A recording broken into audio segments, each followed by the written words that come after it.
Hey guys, it's me Lachlan. I'm here today with a brand new video, and yes, you did just see your first ever glimpse at Battlefield Hardline's single player component.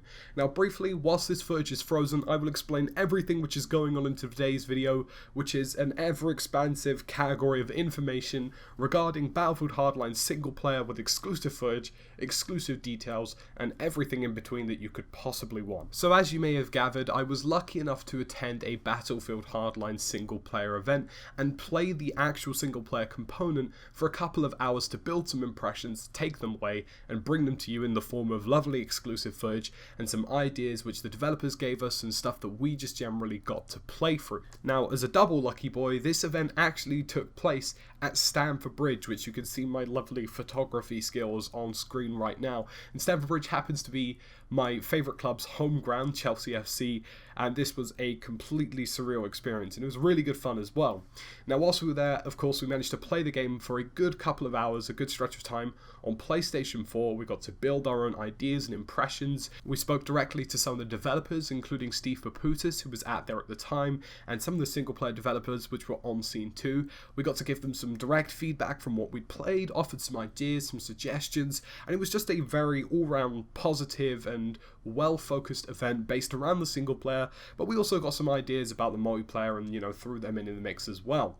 Now, as many of you will know, Hardline is being done by a very creative team at Visceral, who is completely no alien whatsoever to storytelling, and these guys, they've really put their heart and soul into quite a lot of the stories that they've done. I've actually played through all of the Dead Spaces so far myself and thoroughly enjoyed them. Now, I often play through Battlefield single player, and I am aware of some people which do avoid the entire single player. They don't even give it a chance, or they bury it just because of the perspective that Battlefield in general doesn't offer anything in terms of single player. Now, I feel as though if executed properly, Hardline has a very good chance of reinvigorating the entire single player component of Battlefield, and even increasing our standards of Battlefield single player in general.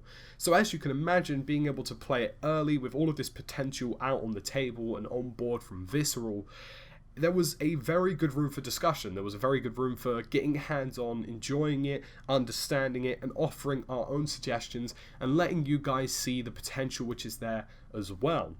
Now, due to the amount of footage that I have on hand today, I will let you guys watch it in various different sequences, and there's not going to be a very sort of direct string of gameplay.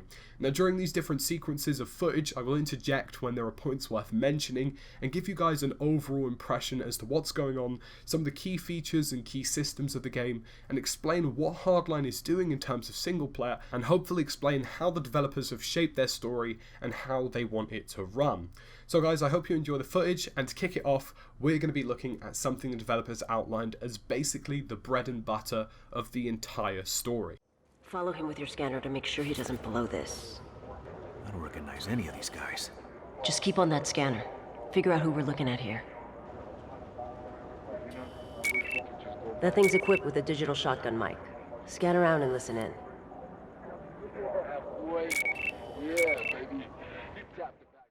So as you can see on screen, we have a fella called Tap. Now you'll see more of him through the story and later on in the footage today, but to give you a basic understanding, he essentially is a crook of sorts, and you're tracing him with your high-tech binoculars to try and take down a higher priority criminal who he's arranged a meeting with, and essentially he is your rat. Now, these high-tech specs you're using are the first component of the whole bread and butter of how Hardline has been arranged in terms of playstyle and general gameplay. Now, these high-tech specs can analyze the area around you and give you info as to the criminal status of an NPC, and this is all connected to a huge database. So if I were to look at a player individually, I can understand the background of where he's from, what he's done, his name, and even listen into some various different funny and awkward conversations to find out what is actually going on, and just build a bigger, wholesome sort of backstory as to who I'm arresting or who I'm shooting in the face. So now that he's zoomed out of the binoculars, this is where I can finally explain the sort of bread and butter component which makes up for a good percentage of the gameplay which we played and a good percentage of the overall story. Now, as you can see on screen, you're presented which was what described to us as a compound situation. Essentially, you're given an objective and you are offered and presented various different ways as to how you want to complete said objective. Now, for example, I can run in all guns blazing and kill everybody with like a light machine gun, or I can be more clinical and play stealthy using a taser, finding back entrances, multiple different entrances, rooftop entrances. Everything is out there on the table for you to front your attack and even do some pretty crazy stuff. Now, the idea behind this, essentially what we were told from the developers, was to present each player with their own non-linear style of gameplay. Open up Battlefield to be more non-linear as a campaign, and what this will do is present various different challenges for various different players and add that sort of sense of individuality and uniqueness to the story. And that was the overall idea behind it, and it was received very well. It's good to see a non-linear pattern take place in the kind of game which prides itself on creating unique experiences for players. Battlefield has always been about those Battlefield moments, so seeing it being attempted to introduce into the single player component was something which gelled very well with the players at hand when we were actually getting into it. Scan to see if there's any evidence we can track back to Tyson. So next is a core component to the actual storytelling within Hardline. This is something I really loved and really enjoyed about the time that we had, and I can really see the potential for it to be something of a bigger scale and something pretty massive and fun to do during the single player. Now basically, you are given various bits of intel which are scattered across the mission you are in. Some of them are very hard to find, some of them are straight up like this stack of files which are sitting in front of you. Now they are like pieces of a jigsaw puzzle, and each bit of the intel is a piece to the puzzle. Now once you've collected it all, you can see an entire backstory unfolding, and the situation that you are in, or the acquaintances around you, or how you got to be in the situation you are in, is thoroughly explained in a very detailed and almost cool sort of chalkboard story way. And it was really pleasurable to see because it enriches the story. I could see a similar thing worked in, for example, The Last of Us, where you pick up radios and pictures and letters, and it would build back into that overall story. And Hardline is doing this as well. And if I remember correctly, once all the pieces per mission are found, you can actually land yourself a battle pack which you can transfer over into the multiplayer to add that extra incentive for you guys to really go out there and enjoy the story to a slightly deeper level. And more specifically, not to just make the whole intel idea a gimmick, which is what it kind of is in most first-person shooter stories now. You were right. That snitched out. Suspect spotted in your vicinity, 13. Myriad warrants. Get him in We got cuffs. him all. It'll Check look for good for Tyson's us. body now. What was that? So what you just witnessed was a pretty awesome non-lethal takedown, which came about by using stealth in the mission environment that we were in, and eventually taking down a criminal without actually killing him. Now it says on screen the warrant has been exercised in blue, and this actually unfolds into part of the components of the story which Visceral are currently tinkering with. Now, the initial scan on the crook popped up with some previous info giving you a reason to arrest him and book him. And in the top right corner, once we arrested him and it said the warrant has been exercised, it says the words perfectionist. Now, like I mentioned, the devs at the time were playing around with this idea, but essentially they're trying to build a system where you playing as a professional officer with non-lethal takedowns, cool arrests, tasing suspects, and just being the good guy can be rewarded in some way. And similarly, there is the flip side rogue to that called loose cannon, and this is more of a all guns blazing, bang, I'm going to shoot you in the face because I can, Murica kind of aspect thing going on, and certain weapons at the time, such as the shotgun, were labelled as loose cannon weapons, and you gain a rank on either side depending on how you play. So for example, if I wanted to run in and shoot somebody in the face without scanning them, that would probably give me a more loose cannon rank, whereas if I were to scan him, find out who there was something wrong with him, and then tase him, I would most likely get a much more upgraded perfectionist rank. Now this was something at the moment which I mentioned the devs were playing with at the time. They still don't know if they've managed to solidify how they're going to work around the whole loose cannon concept, but if you have some ideas, feel free to drop them below or hit up the Battlelog/Reddit forums and just give them your perspective as to how you feel as though this system should work. As another heads up, the cache in the corner on this free screen is how you upgrade and equip new gear during the campaign, which you earn through various different methods, takedowns, etc., which all let you go into a nice cool booth, pick up some cool gear and gadgets, which will be on show a little bit later. So again, you've just witnessed something pretty cool, and this is the freeze mechanic. Now, with this mechanic, you have to play your cool and be very careful when using this. So you whip out your badge basically in front of a maximum of 3 criminals in front of you. Now these 3 criminals, because you've shouted freeze because you're a certified police officer, they will lower their weapons briefly. More than 3 people, by the way, you will be screwed. They will fire back at you. But once these weapons are lowered between these 3 to 1 persons, you will have the chance to approach them one by one and non-lethally take them down to add to your perfectionist rank. Now the red bar at the top will fill based off of how well you actually contain the situation. Should you let your guard down and take your aim off of one of the various players, they will draw their weapon at any given chance and try and take you down. Or if you take too long to detain them, they will also start making more sort of hasty movements towards their guns in order to kill you. Now, one bullet from these situations is enough to screw you over. In a normal situation it wouldn't be, but once you enter this close quarters sort of freeze mechanic, if you manage to fail it in some way, there is a very high chance that you will not leave it alive. So you have to really play your cool and keep level-headed. And it was something which was incredibly fun to play about with, and I can see it very much provoking some interesting circumstances and situations later on.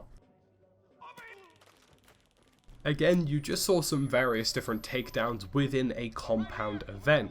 Now equally, you could have gone at that any way you like, and it's worth noting that there is a lot of emphasis on pistols as primary weapons. It has a very cool James Bond-esque feel to it, as I described during the event, and especially with everything going on, going in all sort of suppressed and lasered up and dropping criminals makes for a very pleasurable experience. Now once you start your business within one of these compound events, there are 3 levels of alert which are surrounding the NPCs with you. So the first one, of course, is they see a body or one of the players goes off comms, and immediately after that they enter a search mode. They'll sprawl through the building, look up and down everywhere, and then that cools down to a slightly more casual search, and eventually, should you not be found, they will continue to search for you in their own sort of quiet manner. And finally, of course, there is the all-out combat section, which numerically isn't actually in your favour in most of these compound events. Sticking to the shadows and being more clinical will often favour your approaches in specifically the events that we played, the 2 compound events which we tried out.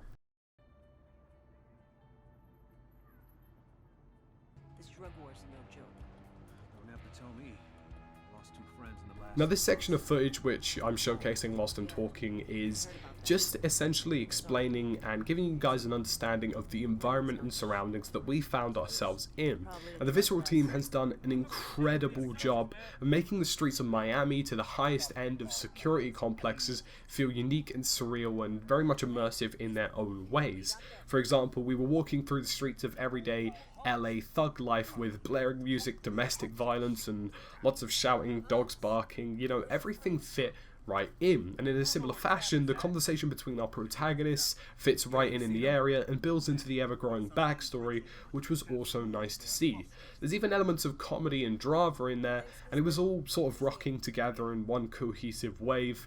And whilst playing it for a second time round, some of us actually managed to really get into the map design, really have a good look around, and really appreciate what the artistic team has done.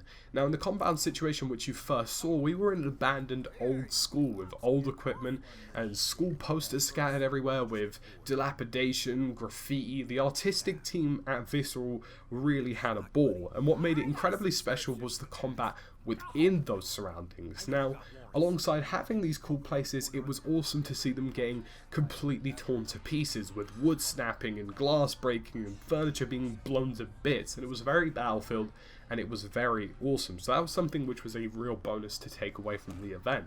In between missions, you will often find the odd bit of friendly conversation going on and intel which adds towards the overall story, which adds quite a bit of a nice change in the mix. There's lots of comedy, there's lots of drama from what we managed to see, and it's kind of fun to see. It's a bit more of a mock-up from the static sort of characters that we've seen before. And alongside that, within those segments of conversation, you will often find areas where you can stock up and increase your ammo, and of course get into all of the customization. And there are a lot of things going on. We have pistols, shotguns, battle rifles, assault rifles, SMGs, gadgets, and the coolest of them all is the camos. Now I can confirm that there are some very CSGO-ish out there kind of camos, including a pink zebra, white zebra, and green zebra stripe camo, which was incredibly pleasing because you guys have no idea how it feels shooting a bad guy in the face after telling him to freeze whilst holding a pink Uzi. It was so cool, and I feel as though some of these camos can get pretty sporadic. There were lots of sort of colour mashups. There was even one called Circuit Board, which was like an old school green and golden pan. And as usual, all of the weapons we used carried their own loose cannon and perfectionist traits, and they can all look as awesome or as simplistic as you want them to be.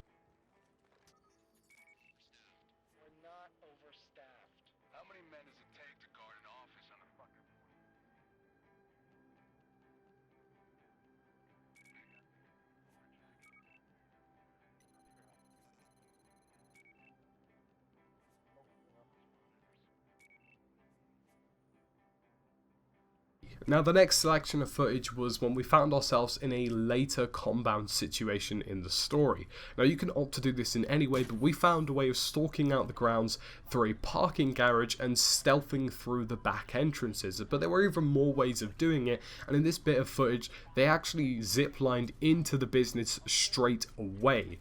And later on within this compound event there is a survival based event where essentially you are put in a very small confined space and confronted with lots of enemies ziplining into the building as you wait for an exfil.